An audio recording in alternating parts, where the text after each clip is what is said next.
retail space right there. Yeah, it's like you start looking for it and all of a sudden you notice it's on every single block, every other building. Even near DC's notoriously bustling K Street, For lease right there. the signs are clear. Among them, a local and presidential favorite is still hanging on.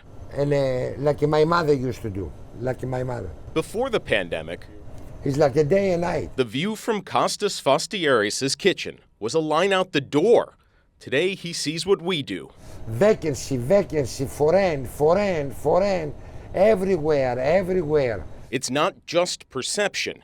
Today, almost a quarter of all Washington, D.C. offices are empty, according to CBRE and JLL, two of the world's largest commercial real estate firms. What's that, 3 blocks? And we're talking about at least a dozen for lease, for rent signs. Today, more office space is empty than ever recorded in the capital, and it appears to be accelerating. Between April and June, businesses moved out of more than 500,000 square feet of D.C. office space.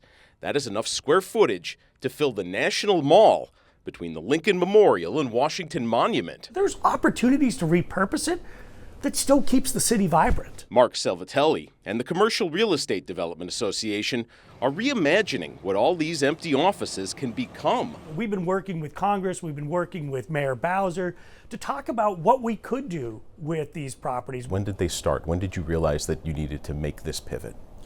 We've been talking about this probably for about the past 18 to 24 months. Page through the Bowser administration's recent economic forecast, and you'll see abandoned D.C. offices are nothing new. This is from the most recent report in 2023. For the last 2 decades, downtown has seen traditional office occupancy decrease and vacancy rates increase. The rise in remote work during the pandemic exacerbated these trends. Today, about 42% of jobs in D.C. can be done remotely. Across the D.C. metro right now, just 40 to 45% of the workforce is showing up to an office. What happens to the people who are relying on the lunch crowd or the breakfast crowd? While you're redesigning the office, all of their customers are elsewhere. Yeah, well, change takes time. And this is in any municipality, any state throughout the country. So this isn't a big city issue. This is an American issue.